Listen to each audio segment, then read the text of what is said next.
Predict, pick, and prevail in your fantasy football leagues with Nick Giacobbe and Nick Cap. From breakouts to busts, superstars to sleepers, these are the guys that will help you achieve fantasy glory. This is the PrimeTime Fantasy Podcast. Welcome everybody to Season 2, Episode 60 of PrimeTime Fantasy Podcast, where we give you our predictions, our picks, with the hopes that we help you prevail for Week 12 and the rest of the 2022 fantasy football season. I'm your host, Nick Giacobbe. Joining me is Nick Cap. Nick, we're doing a mega episode today. It's basically a combination of our Thursday and Friday show because we have some Thanksgiving football on today. We got 3 games plus some college games, a lot of games on Sunday. How are we feeling on Thanksgiving? We are recording on Wednesday night, so we are not celebrating Thanksgiving at the moment. But how are you feeling on Thanksgiving about 12 hours from now? I mean, nothing's better than football all day in the middle of a week on a Thursday when you get a nice big feast. So I'm definitely not complaining. And we got some good games. We got some entertaining ones for sure.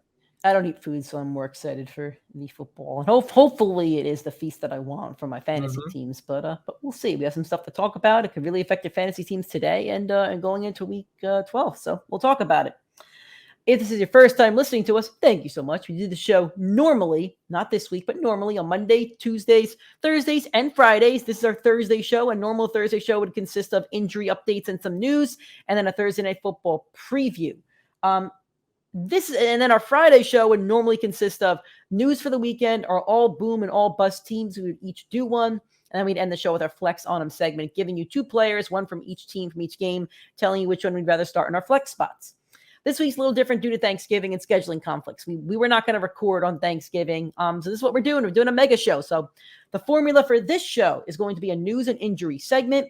Then we're going to do a Thanksgiving all boom and all bust team for the Thanksgiving games. We both selected the same players on the team. Then we're going to do an all boom and all bust team for week 12. Same thing. We agreed on players that we like or don't like. Then we'll end the show with our flex on them segment for every single game. If you enjoy the show and you're listening on an audio streaming platform, whether it's iTunes, Spotify, Google Podcasts, or Anchor, if you're on iTunes or Spotify, please give us a 5-star rating and a review. If you're watching on YouTube or would like to watch on YouTube, go to PrimeTime Fantasy Podcast, hit that subscribe button, drop a like on this video, drop a like on any video. Make sure you share that link with your friends. Share the love of the PrimeTime Fantasy Podcast. Keep connecting with us on social media, Twitter, Instagram, TikTok, PrimeTimeFFPod, Facebook, and YouTube, PrimeTime Fantasy Podcasts. Since this is our last show of the week before the live show, I do want to remind you we'll be live this Sunday, 8:30 a.m. Eastern Time. Nick, are your Jets home? Are you going to the game this week? I sold my tickets for this Sunday, so I will not be at the game. So we could go live from about 8:30 to 9:30 / 10 o'clock, depending on how long you guys want to hang with us and answer your fantasy questions. And that's the goal. It's available on YouTube, Facebook, and Twitter, 8:30 a.m. Eastern Time. Facebook and YouTube is PrimeTime Fantasy Podcast, and Twitter is PrimeTime FFPod. Please join us, ask your fantasy questions, be there, and let's have some fun. Starting off some injury updates and some news. This news segment is absolutely loaded. So I don't know where to start. I'm just going to roll down the list, I guess. Clyde Edwards-Helaire's high ankle sprain, placed on IR. He should be dropped in all leagues. He should be owned in like 0% of leagues at this point. Yeah, I mean, I agree at this point. Davis Mills of the Texans has been benched for Kyle Allen. Do you think this helps or hurts Dameon Pierce, Brandon Cooks? Those are the only fantasy relevant players over there. I feel good about Dameon Pierce. When Kyle Allen played with Christian McCaffrey, he did look, it's Christian McCaffrey, so it's hard to gauge. But he never turned away from passing the ball to the running backs. So I do think that you'll see a little bit more Dameon Pierce in the passing game than you have in the past. As for Brandon Cooks, he hasn't really been startable anyway. So I still think you need a week of him on your bench before you can make a decision on him. But Dameon Pierce, for me, gets a little bit of an uptick with this. I do think his overall usage is going to go up with this move. Okay, I don't see a real difference either way. They're just it's all the same to me. They're the Texans. They're going to have the number 1 overall pick by the end of the year. Here's some relevant news for this podcast. Zach Wilson has been benched. He's been all over the media these last few days. And the legend of Mike White is starting on Sunday. How do you feel about it from a fantasy perspective? So without Zach Wilson this year, in the first 3 games of the year, it was with Flacco, and Flacco and the Jets put up a combined 1,200 yards through those 3 weeks. If you pace that out over the season, 400 yards per game, that would be the second most in the NFL. So you're going to see a lot more usage. You're going to see a lot more volume to some of those receivers. I still don't know if I could trust any at this point. But as we talk about dropping Garrett Wilson, Elijah Moore, who's probably on the majority of waiver wires at this point, it's a sneaky stash. They have matchups this week against Bears, who would be favorable, but they're also going to get a Jacksonville later in the year. They're going to get a Detroit later in the year. So I do think it's worth the stash. If Mike White looks any bit better than Zach Wilson, or if they do transition to Flacco, we did see the offense could get the ball down the field a lot more effectively. Okay, moving on to Rondale Moore has a groin injury. Cliff Kingsbury said he's out at least a week. They are on bye next week, so Rondale Moore is going to be sitting on your bench for the next 2 weeks. I think he's very borderline droppable. I'm going to jump down to these other Cardinals in the news here, Nick. Let's start with Hollywood Brown. With a foot injury, he has not been designated. He's not off the IR yet. He's been designated to return off the IR, which means they have about 21 days to take him off. It's been about a week, so they have another 14 days. Kingsbury did say he would likely be on a pitch count if he plays, but putting him out there next to DeAndre Hopkins is pretty scary. So with that said, we'll talk about it maybe on next week's stash or trash or something like that. But Rondale Moore, I think, is very droppable as long as coming out of the bye, Hollywood and Hopkins are both pretty healthy. I just don't see where he fits in with that offense. I totally agree with you on that. Kyler Murray, though, is trending in the right direction to playing. He said that he planned to start, and he also practiced in full, so he won't be in our injury part of this segment, but it looks like he is going to start this week against, I know they have a favorable matchup this week. They have the Chargers. The Chargers defense is really bad. It's really, really bad. So anyway.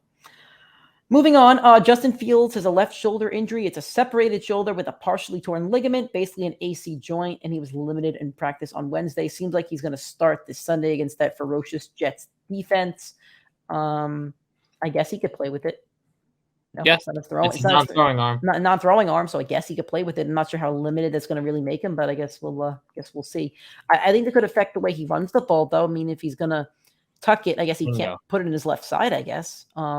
And he can't stiff arm or anything that might affect his running style a tiny bit. We'll see. I think he's a bigger guy. Like, he runs like Allen. He's not afraid to take a hit.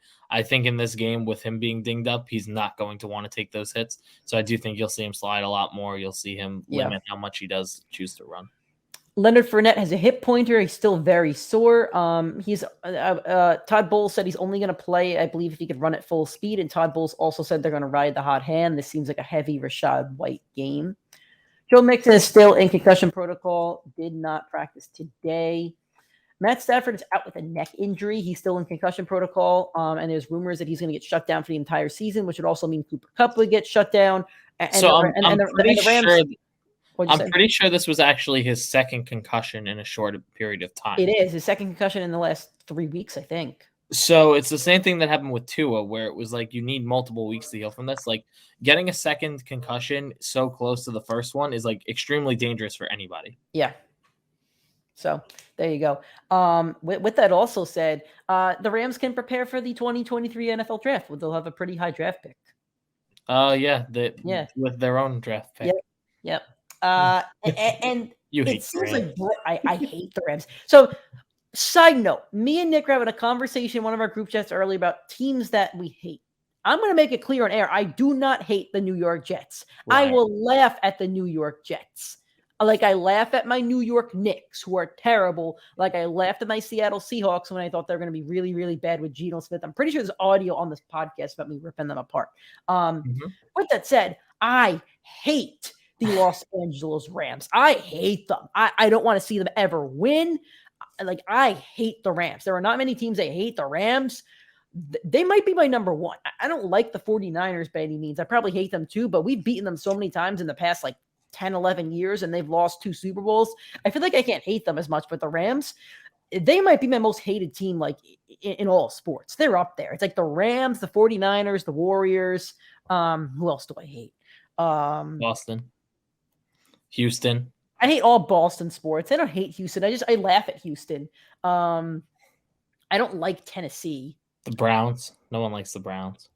I like to laugh at the Browns, but I want them to succeed, especially for I hate the Browns and the Bengals. I know you hate them. You do hate them. I hate Ohio teams. I know you do. Anyway, that's my little spiel about that. So Bryce Perkins may start, and that's interesting. I don't know what to make of that. Bryce Perkins may start. Darrell Henderson was claimed by the Jaguars. They have been all in on ETN. So I think they're just picking him up for running back depth. I mean, they traded James Robinson. They like JaMychal Hasty, but I think there's just a claim to have a running back on the roster. And we'll see how much they use him this Sunday. That could be pretty telling for ETN's value down the stretch. But I can't see them coming out of the bye when ETN's been really productive the last 6 weeks and say, like, we're not going to use him because of this waiver pickup. I just don't see it. I agree with you 100%. Carson Wentz is also designated to return from IR with a finger injury. That doesn't matter at the moment because Heineke's playing pretty lights out. Some injuries did not practice on Wednesday. Lamar Jackson didn't practice for the media portion, but I think he may practice later on, so he should be fine. I don't want to highlight that. Other ones I do want to highlight. Jerry Jeudy with an ankle injury didn't practice. David Njoku with an ankle injury didn't practice. Mike Williams with an ankle injury didn't practice. Kadarius Toney with a hamstring injury did not practice. Again, I don't know if they're practicing tomorrow for Thanksgiving. I honestly don't. I know they'll practice or not practice Friday. So stay tuned to Schefter, to Rappaport, and all that other stuff. We can only provide the news we have on Wednesday night. But a lot of these injuries look to linger. Mike Williams went out with the ankle injury during the game. Kadarius Toney with a hamstring. We've all seen what hamstrings do. Njoku, I think, is going to play this week, but we'll see. I think he played last week, right? Yeah. So he should be fine, probably a rest day. I think Jerry Jeudy, out of this list, I think Jerry Jeudy, Mike Williams, and Kadarius Toney are in trouble. I think the other ones are fine. I agree. Limited practice. Nobody to really worry about. Just have to note the injuries. Gus Edwards with a hamstring injury. Aaron Rodgers with a thumb. I have Mike Williams here with the ankle. Maybe he did practice. It's really conflicting reports sometimes because the media sees some of it and the coach will say something, etc. Yeah. Juju did practice, still in concussion protocol, but did practice. Jamar Chase with a hip is day-to-day. He did practice in a limited fashion, and Joe Burrow said he expects him to play against the Titans. Aaron Jones with a shin injury. Full practice. Keenan Allen with the hamstring, that's good news, and Juju with the concussion is good news. So I guess Juju wasn't full. Anyway, little conflicting reports there. Alrighty, moving on to our Thanksgiving all-boom team. We went through all the players playing tomorrow. And again, it's only 3 games, so there's only so many players we could pull from. These are players we think will have the biggest boom for their teams tomorrow, or today, really. If you're listening on Thursday, if you're listening on Friday, yesterday. I do want to give Nick a lot of credit here. I work in retail. I work at a comic store, and I asked Nick to take care of a lot of these notes for the boom and bust teams. I had the skeleton of notes, but he did take care of a lot of this, so I do want to give him credit for doing that at least. We do split the notes most weeks, but anyway. Our all-boom quarterback this week is going to be Josh Allen. So, Nick, I'm going to probably let you lead most of these since you did a good amount of these notes. And if you want to take, 2 or 3 points and I could wrap it up, why do you think Josh Allen's going to be our all-boom quarterback for tomorrow? And I do want to note something. Since we're talking about only the 3 Thanksgiving games, these are the players we think will probably finish near the top or towards the top. But we don't have Stephon Diggs and Jefferson for reasons being you're playing them no matter what. Yeah, exactly. So I'm quite simply going to talk Lions defense with this Josh Allen matchup. I don't know who in that schedule making room decided that they wanted to ruin all of Detroit's Thanksgiving dinner. Never went on Thanksgiving anyway. I think they actually did last year. So I think they beat the Bears last year, but they usually don't win on Thanksgiving. So someone decided to just ruin them by giving them Josh Allen, who has been one of the best quarterbacks in the league this year, no doubt. And the Lions right now allow the most points to the quarterback position in all of fantasy football. And their defense has been absolutely horrendous. Right now, they lead the league, allowing 416 yards per game, which is abysmal. And as I said, they allow 28 points per game. Or they allow 28 points per game, which is also the worst in the league. So by every metric, they are the worst defense in football, and they're going against one of the biggest juggernaut offenses in football. There is no reason Josh Allen shouldn't smoke them.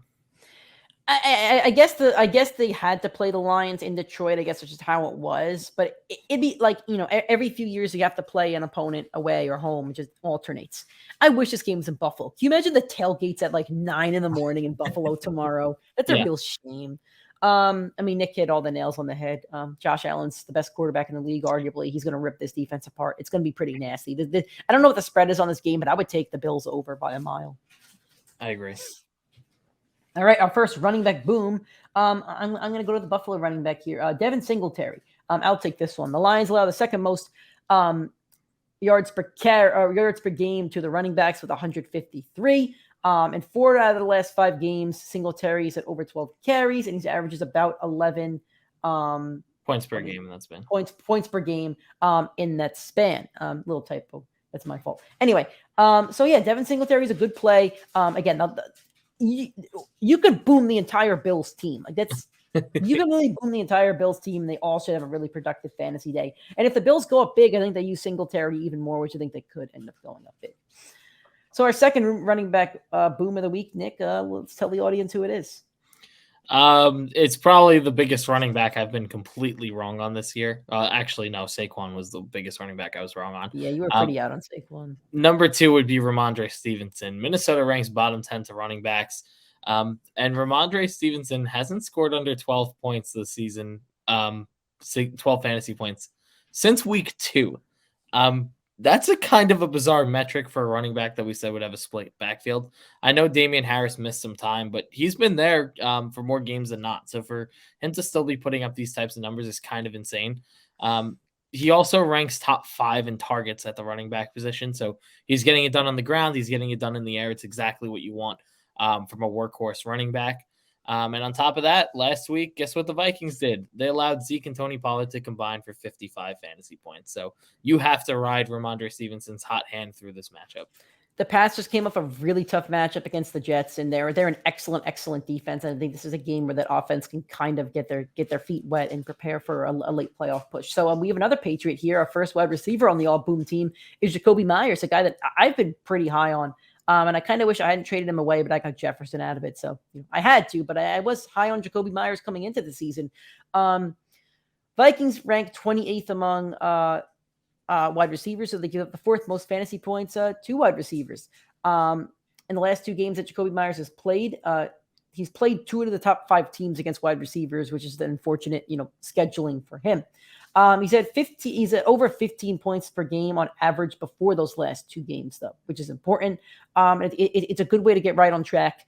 This game is really interesting because it's primetime Kirk Cousins, so I don't know exactly how that's going to go, but it's like I feel like the Vikings are the more talented team, but the Patriots are the better coach team, so we'll see where that goes. All right, Nick, who is our second wide receiver boom for this week? I know it's been all these 2 teams, but we're not fading them yet. No. Give me Gabriel Davis. Detroit, like we already discussed, one of the worst defenses in football, not only allowing the most rushing yards per game, the most yards per game, and the most points per game, but for fantasy receivers, they rank number 6th. On top of that, they allow the most big plays in the entire league, and Gabriel Davis's average reception is 21 yards. That leads the NFL. So in terms of deep catches and a defense that allows the big play, there couldn't be a better matchup than Gabriel Davis this week.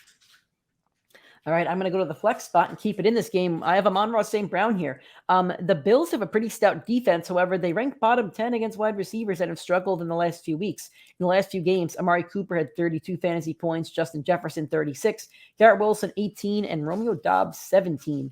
That sets up for a pretty nice game for that wide receiver 1 on the Lions. On top of that, they're going to be down in this game. I really don't want to play Jared Goff. I don't trust Jared Goff, but you know what? They're going to have to throw a lot of times when they're down 10 points, so Amon-Ra St. Brown should have a lot of opportunities to gobble up a lot of targets. You like the little Thanksgiving reference there. Amon-Ra's averaging 10 targets per game over the last 4 with a minimum of 8. That's a pretty monster game for PPR. So if you're in a PPR league, Amon-Ra is 100% a must start this week. Alrighty, Nick, our last flex play has a lot of breakaway speed, and we saw it on television last week until they actually pulled the game off TV because the Cowboys were up so many points. Yes, sir. It's Tony Pollard. That is a man on a mission right there. I'm just going to give the numbers for the last 3 games, and I will give you the pace of the entire season had Tony Pollard. I'm not saying he would have maintained this, but what his pace has been over the last 3 games. So over that span between catches and carries, he has 61 total, totaling 464 all-purpose yards and 6 touchdowns for a whopping total of 92.5 fantasy points. Over a 3-game span, that's ridiculous. That's over 30 points per game. If you pace that out over the entire season, he would have 350 carries and catches. He'd have 2,600 all-purpose yards, 34 touchdowns, and 524 fantasy points. Just for perspective, the number 1 greatest season of all time was LaDainian Tomlinson in 2006. He had 350 carries on the ground during that season, not including his passing work, which would match Tony Pollard's pace, and he would have been outscored by 50 points to Tony Pollard. That is absurd, the amount of volume and the amount of production he is getting on the semi-limited touches. Only 20 touches between rushing and passing for a running back is not great. And Pollard's just been so dominant with them. There's no way he's not going to feed more into Zeke's workload. I think there's no way you could bench him rest of the season. I don't care if Zeke is there getting 15 carries like he did last week. Tony Pollard's been way too dominant to even think about putting him on your bench. It's all up to Coach Jones over there. Yeah. For tight end, we have TJ Hawkinson, and he's a new Viking. He'll be playing tomorrow. Listen, we don't like playing guys against New England's defense, but the Patriots actually aren't great against tight ends. They actually rank in the bottom 10 against tight ends, giving up the 10th most fantasy points to them. He's been averaging 8 targets per game since the trade to the Vikings, and I feel like it's pretty rare where you slot in a player who's not a star per se. He's a good pass catcher, but he's not a star, and they slotted him in there, and they immediately got him involved, and he immediately has chemistry. And I think he's the second receiving option over there. I think he's lapped Adam Thielen as a second receiving option. Probably going to be a higher draft pick next season. Probably going to be a top 6 tight end taken, I think. With the usage, I think you got to lock him in for the rest of that season. So, moving on to our all bust teams for Thanksgiving. I wanted to bust Jared Goff, but Nick had a better idea, and I do agree with this idea, so I'm going to let Nick take it. We're going to keep it with the Vikings. Oh, yeah, we ain't taking primetime Kirk. There is no quarterback better than Kirk Cousins at 1 o'clock on a Sunday. There is no worse quarterback in the league, including Zach Wilson in the second half against New England, than Kirk Cousins. It might be close, but it is definitely Kirk Cousins as a starter because Zach was benched. Anyway, in the 2 games he had in primetime this year, it was up against the Eagles and the Cowboys. He combined for a total of 11 fantasy points. Now he goes against New England, who does have one of the top 5 defenses in all of football, ranks top 10 against quarterbacks, and there's just absolutely no way you should start Kirk Cousins. I'll throw Nick the lob here. I mean, you could talk about it at every other position. So why don't you go talk? Sure. I mean, if Kirk Cousins is not going to be productive, then I think the running back has to be productive on the Vikings team. Unfortunately, they're facing the number 1 ranked run defense in the NFL in terms of fantasy points. The Patriots do not surrender a lot of fantasy points to running backs at all. In the same primetime games, Dalvin Cook combined for only 14 points. So both him and Kirk are not moving the ball enough. That means neither of them are scoring fantasy points. And it's been touchdown or bust for Dalvin Cook on those games where he's had big games. It's been having an 80-yard touchdown. And aside from the 80-yard touchdown, he might be getting 12, 10 fantasy points. That's not the guy you drafted at number 5 or 6, like I did in a league. You could easily wait to draft a guy like Kenneth Walker, who's exploded, or Travis Etienne 3-4 rounds later. And David Montgomery over the next 4 weeks is a better play than Dalvin Cook probably. So that's not a start either. And somebody asked a question to us on Twitter, Nick, and he asked, I need to start 3 out of 4. It was Kenneth Walker, Dalvin Cook, Olave, and it was another running back. It might have been Chubb or something like that. And I said to bench Dalvin Cook. So if you have a decision like that, ETN, I'm sorry. I said play ETN over Dalvin Cook. So if you have a decision like that, I think you got to consider benching him. This is a really, really bad matchup. So Nick, you boomed Tony Pollard over there, but we don't like the other Cowboys running back. No, I'm not a fan of Zeke this week. Like I said, Pollard's the guy. He's going to get more workload. And even if Zeke does get his guaranteed 15 touches, I'm going to give him a lot of credit because he has been better than we've seen this season. He has a lot of games over double-digit fantasy points, which isn't great, but it's exactly what we said we needed from Zeke, just consistency. We don't expect the boom, but he has given you the consistency we thought he would.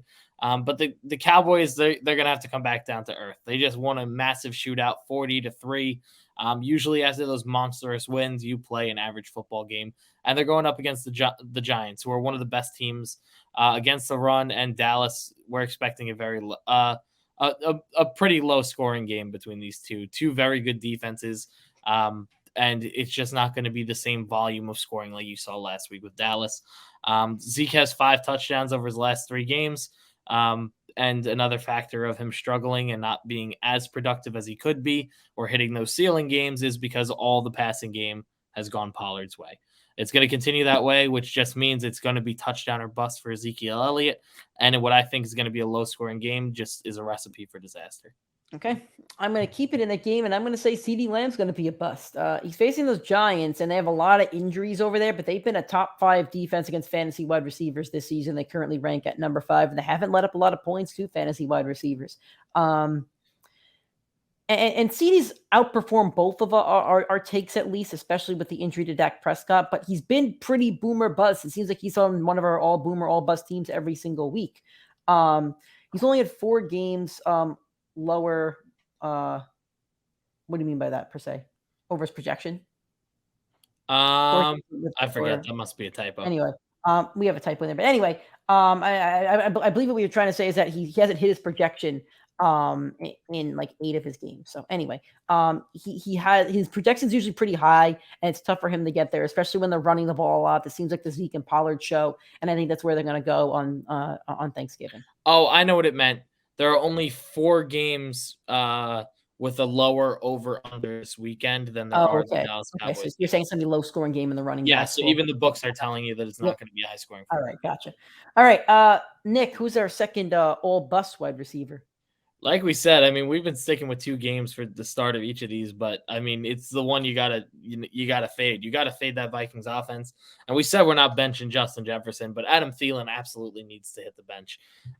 New England is top 2 against the wide receiver position in fantasy football. It seems like they're dominant by every metric for fantasy, outside of the tight end position. And like we said, we don't trust Kirk. We don't trust the running game. So how are we going to trust the passing game either? In those primetime games, Adam Thielen has a combined 13 points. That was the Eagles matchup, the Cowboys matchup, the 2 tough matchups. Here's the 3rd tough matchup against New England. I don't think there's any way you could trust Thielen going into this matchup. It's not even touchdown or bust. Like, he could score a touchdown and still have a horrendous game. Yep. So I'm going to go with the guy that I busted last week, and I was wrong. He had 3 touchdowns for one of my fantasy teams, and it's Jamal Williams, who's been a touchdown machine. He has 12 on the year and leads all running backs in touchdowns. But now he's going up against that Bills defense. I know we said the starter Monroe because they're not good against wide receivers, but what that Bills defense is really stout against is those running backs. On top of the fact it's a tough matchup, DeAndre Swift has become, relatively healthy, the healthiest he's been since the injury. He's been having full practices the last 2 weeks. It should eat into Williams' workload. If Williams can't punch one in from the goal line, if they can get to the goal line, and if he can't punch it in, I don't know what his fantasy stat line looks like without a touchdown, but it's probably under 10 fantasy points. In non-touchdown games, he's only averaging 7.5 fantasy points. He's 100% touchdown or bust. Now, he's scoring a lot of touchdowns, but is it sustainable? We'll see. He might get 20 touchdowns on the season. James Conner had 18 last year, but we'll see how sustainable that is. But against a tough defense, I think there's a better play out there. So let's go to your second flex you got for all bust team for Thanksgiving. We're going with Darius Slayton, and he's been pretty good over the last 4 weeks with over 11 points, but Trayvon Diggs just managed to absolutely shut down Justin Jefferson, something that seemed like an impossible feat, but he was able to do it. So there's no way I'm going to trust Darius Slayton, who has not been good enough over the entire course of the year to go up against Trayvon Diggs, who has been one of the most underrated corners in the league over the last 2 years. On top of that, the Giants, none of those receivers over the entire course of the season have over 24 catches. I know there's been a lot of injuries over there, but there's just too much inconsistency for those pass catchers over there for me to go ahead and trust them against one of the league's best defenses. So I'll be honest with you guys. Me and Nick had a really tough time finding an all-bust tight end for the Thanksgiving game. So we went with Jonnu Smith. It's a split workload with Hunter Henry. He is out-snapping Hunter Henry, but it's a split workload, which makes it tough. And the Patriots just don't score enough, and Jonnu doesn't get enough volume. If the Patriots are going to score, it's probably going to be Stevenson or Harris or Jacoby Myers. I don't think it's going to be Jonnu, so that's why we were putting him as the all-bust tight end. But yeah, this was our toughest one for sure. Okay, now we're moving on to our all-boom teams for Week 12. These are players that are playing on Sunday. So I'm going to start this one off with my quarterback. We got Geno, baby. He's electric. I love watching Geno this year. He's facing those Raiders, who are the 30th ranked team against quarterbacks. They give up the 3rd most fantasy points to quarterbacks. Geno's coming off the bye. The team is well rested. I'm sure Pete Carroll had 2 weeks to come up with a really good game plan. He's had 4 straight games with over 2 touchdowns. That's important. Touchdowns give you fantasy points. If you've been trusting Geno these last few weeks, I feel like this season you could trust Hurts, Allen, Herbert, Mahomes, and maybe one other one. But aside from that, I mean, Geno's been a top 10 fantasy quarterback. So if you've not trusted Geno, this is the time to put him in your lineup. He should have a really big game against that really bad Raiders defense. And it's up in Seattle, too. So it's going to be loud. You know the 12 is going to be out there supporting their squad. Who's your first running back boom of the week? I know you really like, one of these running backs you've been really high on for the last few weeks. I think you should take that one. Yeah, I'm taking Jeff Wilson. The Texans, first off, are the worst team against running backs. They're so bad. Every team has absolutely smoked them on the ground. It's kind of been embarrassing. But not only that, in Jeff Wilson's 2 games with the Dolphins so far, he's averaging 19 points per game. It couldn't be a better situation. He's coming off the bye. He's getting a lot of work in the passing game. He's going up against the worst team against running backs. There's just absolutely no way you could fade Jeff Wilson this week. And in his second week with the Dolphins, he saw a 70% snap share. So you already know that you have the RB1 on an electric offense coming off a bye, going up against the best matchup for the running back position. There is no way Jeff Wilson would need something really bad to happen for him to finish outside the top 10 running backs this week. I am going with James Conner, who's found a spot on our bust team for most of the season, but he has his most favorable matchup against the Los Angeles Chargers. They rank bottom 3 to running backs, giving up the 3rd most fantasy points to those running backs. In games of Colt McCoy, he's had 3 touchdowns, and most of the passing game with most of the volume has gone through James Conner. Now, I think that Kyler's going to play, but I think they'll still have a chance to get down to the goal line and get James Conner in the end zone. He has averaged a little bit more with Colt McCoy, but it is a favorable matchup no matter who plays quarterback. I think Kyler's going to start. But I'm not super worried. They just dropped one of the backup running backs. I don't think they value the other running backs over there, and they can really run this offense through him. And the matchup's too favorable. Isaiah Pacheco just had his first 100-yard game, and I don't think Pacheco is more talented than James Conner. So Conner should have a really nice day. It should be a shootout. It should be a game with a lot of fantasy points. So that means Conner should absolutely get his. Who is your first wide receiver boom for Week 12? Nick, you said our booms are all from Sunday. Well, I got one from Monday for you. We're going with the Monday Night Miracle in Michael Pittman. Michael Pittman averages, or in every single game this season, has a minimum of 6 targets. The only player in all of football who also has that is Jamar Chase. That is monstrous volume from a guy that we haven't seen great production from, but he's going to regress back to the mean. And when I say that, he's getting a lot of targets. He wasn't getting a lot of production earlier on the year. When he saw the backup and Sam Ehlinger come in, he definitely wasn't seeing it. He's got Matt Ryan. That offense is rolling. They love that man, Jeff Saturday over there. They play a lot harder for him. And I think that he has to be an absolute lock in every lineups. On top of that, he's going up against the Pittsburgh Steelers, who rank number 2 to most allowed points to the wide receiver position. Okay. I'm going with Terry McLaurin, who's another one that's always on one of these lists. He's facing the Atlanta Falcons, giving up the 2nd most fantasy points to wide receivers. Especially if you have 2 wide receivers on the other side, they usually do end up scoring double digits. So Curtis Samuel's a pretty sneaky play as well. Over the last 5 weeks, though, he's averaged over 8 targets a game. It's a pretty good amount of volume right there, and especially since Heineke started. He has high touchdown upside in the matchup.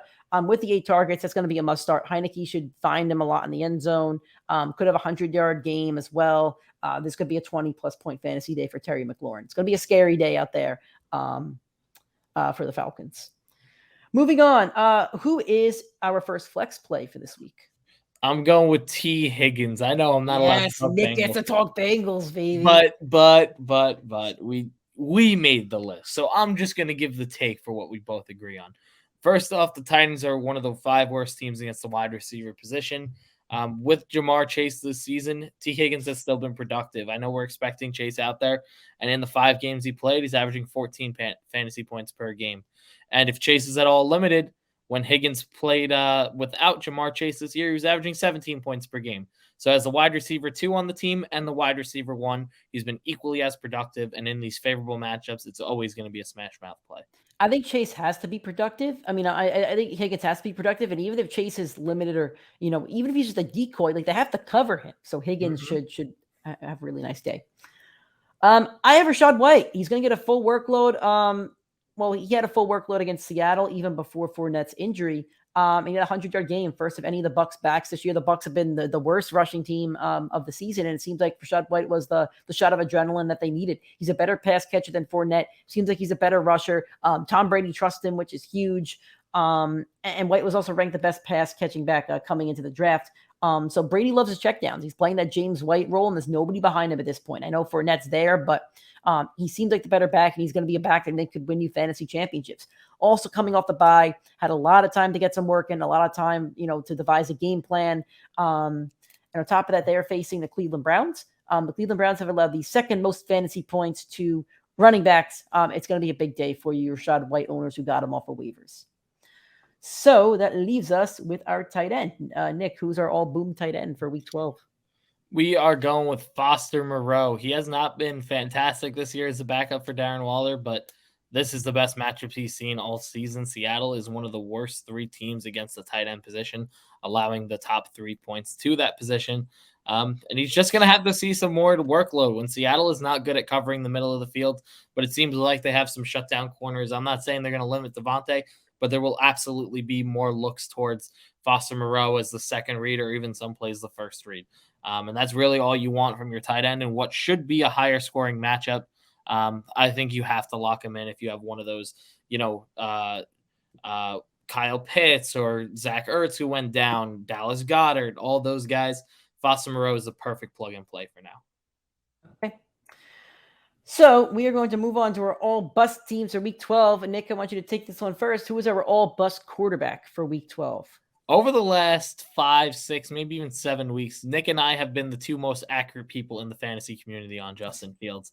But in this matchup, it is absolutely going to be horrendous. They're going up against the Jets, and I know my fandom might come out in this one, but I'm just going to give you the stats because the stats say it all. The Jets are top 10 against quarterbacks. They're top 5 in turnovers forced. They're top 10 against rushing yards allowed. The Jets defense has only allowed more than 20 points the entire season, only once since Week 3. And for that young defense, they're getting everything right and together. And Fields has only had over 200 passing yards once this season, which was 208 in Week 5. It's either going to be an absolutely brutal game for Justin Fields because he's going to struggle to pass the ball. He's going to have a lot of turnovers, and he's not going to be too productive on the ground. I know his shoulder is hurt. It's not his throwing shoulder, but it will limit how much he chooses to run the ball in this game. Or he's going to just prove that he's absolutely spectacular. The Jets made a big misdraft by taking Wilson, and Fields will be elite. But all the stats point to Justin Fields will not be as productive as he has been over the last 3, 4, 5, 6, 7 weeks.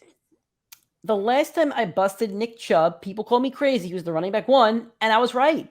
He faced the New England Patriots defense, who's now number 1 against running backs, and he scored under 10 fantasy points. The only other time he faced a team that was top 5 against the run was the Buffalo Bills, under 10 fantasy points. This week, he's facing the Bucs, third best team against running backs, under 10 fantasy points on the way. If he doesn't score a touchdown, he's getting you under 10. If he scores a touchdown, I think he gets you like 12, but that's still not a Nick Chubb-like day to me. This is going to be a rough one for Chubb. I don't think you could bench him. I think he's too talented to bench, but I think he does bust this week. Who's our second all bust running back for Week 12? We're going with Joe Mixon. Tennessee is one of the top 5 teams against the running back position. And Tennessee is always willing to run through a wall for Mike Vrabel. That defense, that front 7 has been extremely feisty this year, and it is not pleasant. However, they do have a weakness at the wide receiver position, hence why we do like the passing game over there for the Bengals, and we're not so high on the running attack. If Joe Mixon is out and it's Samaje Perine, there's definitely no way in hell that we're starting him against that matchup, but Mixon we're equally as worried for in this unfavorable matchup. I'm going to go with Allen Lazard, actually. I'm going to go with Allen Lazard as our first all-bust wide receiver. He's facing the Philadelphia Eagles defense. You're very high on Philly. You've been high on Philly the entire season. The 10th best team against wide receivers. And Darius Slay has been pretty locked down. I think they put Slay on Allen Lazard rather than Christian Watson. And speaking of Christian Watson, he's emerged in the last 2 weeks as a pass catcher that Rodgers trusts. He has 4 touchdowns in the last 2 weeks. I think he still trusts Lazard, but at the same time, if Christian Watson is emerging as the wide receiver 1, and you're telling me that to go to Philly and play this game, I think it's going to be ugly. I don't think he gets a lot of work. I think this could be a messy game for Aaron Rodgers. I think this could all over. Like, I wanted to bust Rodgers as the quarterback, but Fields is a really bad matchup as well. I think all around, like, your Packers are pretty much busts this week. Yep. So, who is our second all-bust wide receiver? I think it's a guy that we've talked about a lot on these segments. Yes, it has been. It's Mr. DJ Moore. Denver is the second best team against wide receivers, and Patrick Surtain. I know what Devontae Adams says he isn't that guy, but he is that guy. And he's going to absolutely embarrass DJ Moore. And new starting quarterback, I think the fourth different starting quarterback of the year for this team, Mr. Sam Darnold. It is going to be an absolute shit show over there for that team. He has 3 straight games, DJ Moore, under 10 fantasy points. And with terrible quarterback play, there is absolutely no shot that I want to put that man out on my fantasy team. All right, our first flex bust of the week. I'm going to take a guy that we both kind of been up and down on. It's Deontay Johnson. He's facing the Colts defense. Nick said last week that it scares the crap out of him. They're the best team against wide receivers. They allow the least amount of fantasy points to wide receivers. Now for Deontay Johnson, 1, 2, 3, 4, 5. In his last 5 games, he's at under 10 fantasy points 4 out of 5 times. The one time he had over 10, it was 10.3 against the Saints. His highest amount of fantasy points on the season is 16.4. He's never had over 15 besides that 1 week against Cleveland. This is a nightmare matchup. On top of the matchup being bad, he's not the wide receiver 1 anymore. He's probably the third receiving option to Kenny Pickett. Probably goes who's the Pat receiver? Freiermuth sees the most targets on the team. Yeah, Freiermuth is 1 or 2, and then the receiver George Pickens is looking like the better wide receiver for Kenny Pickett. So it's a bad matchup for Johnson. His targets are decreasing. His production's decreasing. This is one to literally bench this week. Who is our second flex bust of the week? Is a guy that Nick loves, one of his favorite running backs in the league. Oh, yes, and we're putting him right on the bench in this matchup. Cordarrelle Patterson. It is time to hit the all-bust team. Washington is the number 6 best team against running backs. And I know what you're thinking. Cordarrelle Patterson, he's not really a running back. But you want to know what he is? He is going to be inefficient in this matchup. Washington has proven me wrong this season. They have been one of the better defenses in the league. That front 7 is one of the most underrated. I know we're all focused on, the Jets, the 49ers, the Broncos, the Cowboys, the Patriots, all those guys. But Washington they're not on that A-B tier, but they're not far from it. So Washington's going to shut him down. And let's just take a look at the next. They're also getting Chase Young back this week, I believe. Oh yeah, that's true. And they're going to get one of the best young edge rushers in football. And on top of that, Dameon Pierce last week, one of the guys that we've been extremely high on, a guy that scored over 12 fantasy points in every game since becoming the starter, had his first game under 10 points in that span. So it is absolutely time to fade Cordarrelle Patterson. All righty, Nick, I got a question for you. It's a pointless question. What defense allows the least amount of fantasy points to tight ends? Is it the Jets? It's not the Jets. It's New Orleans, isn't it? It's New Orleans. How many tight ends have scored double-digit fantasy points against the New Orleans Saints this season? Isaiah Likely was close, but he couldn't deliver. 0. I'm actually lying. According to Fantasy Pros, the Washington Commanders are number 1 at 5.9. The Saints are at 6.0. Anyway, with that said, they have not allowed a double-digit fantasy point game to any tight end this season. They are now facing their toughest test of the season. They are facing George Kittle. I'm busting George Kittle. Bold move by the PrimeTime FFPod. It's a bold move, but there's a lot of mouths to feed. If Kittle's not going to be open, Debo or McCaffrey will be. They don't need to feed Kittle this game. Kittle had his game last week. You can't feed all those 49ers every week. Kittle had his game. Kittle will not have his game against the Saints. I hope they don't break this record so I can keep using the stat every single week because it's fun. Well, next week it could just be if he does. I know. I'm still going to use it. They've only allowed one time. Yeah. Yeah. All right. Moving on to flex on them. We give you one player from each game. Tell you which one you'd rather play in our flex spot. Or one player from each side of the ball on each game. All right. Devin Singletary or Jamal Williams. This is an easy one for us. Yeah, I think we're both right. Singletary. Darius Slayton or Ezekiel Elliott, both on our all bust teams. I think I would take Slayton's volume over the last 4 games over Zeke, who I don't think will be able to score a touchdown. I'll take Zeke's touchdown potential. Ramondre Stevenson or Adam Thielen. This is another easy one for us. Easy one. Lock in Stevenson. All right. Now the tougher ones. Chris Godwin or Amari Cooper. Oh, that's a cruel one. I'll go with Godwin. I think I'll take Godwin.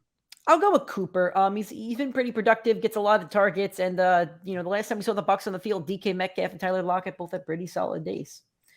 T. Higgins or Treylon Burks? Lock in T. Higgins. I know it's one of the harder teams. This segment is unfair to the Titans because they don't have a flex player. Dameon Pierce or Jeff Wilson? This is Jeff Wilson. Yep. I'll take Jeff Wilson. I can't believe that one. Yeah, I'll take Jeff Wilson as well. Yep, that is the matchup. Okay. Darnell Mooney or Garrett Wilson? There is no way I'm taking Darnell Mooney against that. I won't take Darnell Mooney either. It's bad. Cordell Patterson or Antonio Gibson? I'll take Gibson here. If I went solo, there was a good shot I put Antonio Gibson on the boom team. Yeah, he's the PPR back over there, and the Falcons just again aren't good to any pass catchers. Cortland Sutton or DJ Moore? Cortland Sutton, lock him in. Let's ride, baby. I'll take Sutton, but if you don't score a touchdown, he's not going to have a good fantasy day because the Broncos are only averaging 1 touchdown a season, probably less because Russell Wilson only has 8 touchdowns on the season when he has 12 toilets in his house. Mm-hmm. Gus Edwards or Travis Etienne? I'm taking Etienne. Yeah, you got to take Etienne. Josh Jacobs or Kenneth Walker? Fantastic question. I think either one would have been a candidate for the all boom team. I'm going to roll out Josh Jacobs. Seahawks have been good against the run, except for that game against the Bucs, which is an anomaly, right? Because the Seahawks are the 6th best team against the run, but the Bucs ran all over them, which is weird because the Bucs have been really bad against the run all season. But I will take Kenneth Walker in this one. Okay. Mike Williams or James Conner? I blanked on who Williams was at first. I'll take Mike Williams. The receiving upside with Herbert is just huge because Herbert's a stat sheet stuffer. He doesn't win football games. He's a stat sheet stuffer. I'll roll if it depends to me if Kyler plays or not. Kyler's playing. I think he's going to play. So let's assume for the sake of the segment that he's playing. I would roll out Mike Williams, but if he wasn't, I really love Connor on the rest of the year without Kyler. Okay. Allen Robinson or the leading Chiefs receiver? I think Juju's going to play, so let's assume it's Juju for the moment. If it's Juju, I'm taking Juju. He's going to dance all over Ramsey. What if it's like MVS? If it's not, then I'll take Allen Robinson. Even with what's his name at quarterback? Yes. Who else is he going to throw to? Tyler Higbee? He'll throw to Walmart. He's going to have to throw 50 times this game. Yeah, I guess. There's no way they're keeping up with Kansas City. Yeah. That'd be an anomaly. Chris Olave or Deebo Samuel? Great question. Give me Chris Olave. I'll take Olave, but it could be a Deebo day out there.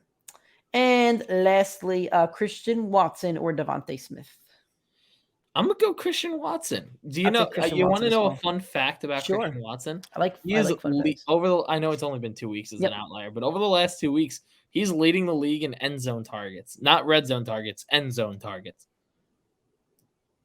Okay. Alrighty, that is Flex on them. That is our Week 12 show. Hopefully you enjoyed it. Hopefully you enjoyed our all boom, all bust, our Flex segments, and hopefully we helped you with some of those tough decisions you got to make. Still have tough decisions. Still have questions. Join the live show this Sunday, 8:30 a.m. Eastern Time. Facebook, YouTube, and Twitter. Facebook and YouTube is Primetime Fantasy Podcast. The Twitter is PrimeTimeFFPod.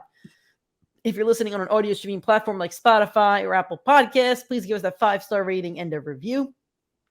If you watch this show on YouTube, please drop a like on the video. Hit the subscribe button. Share the links with your friends. Keep connecting with us on social media, Primetime FF Pod on Twitter, Instagram, and TikTok, and Primetime Fantasy Podcast on YouTube and Facebook. Thank you guys for listening. Thank you for watching. We'll see you for the live show on Sunday. Hopefully you enjoy your Thanksgiving. Enjoy the time with people that you love, whatever you're doing. Have a great time. Enjoy some football, and best of luck to your fantasy teams.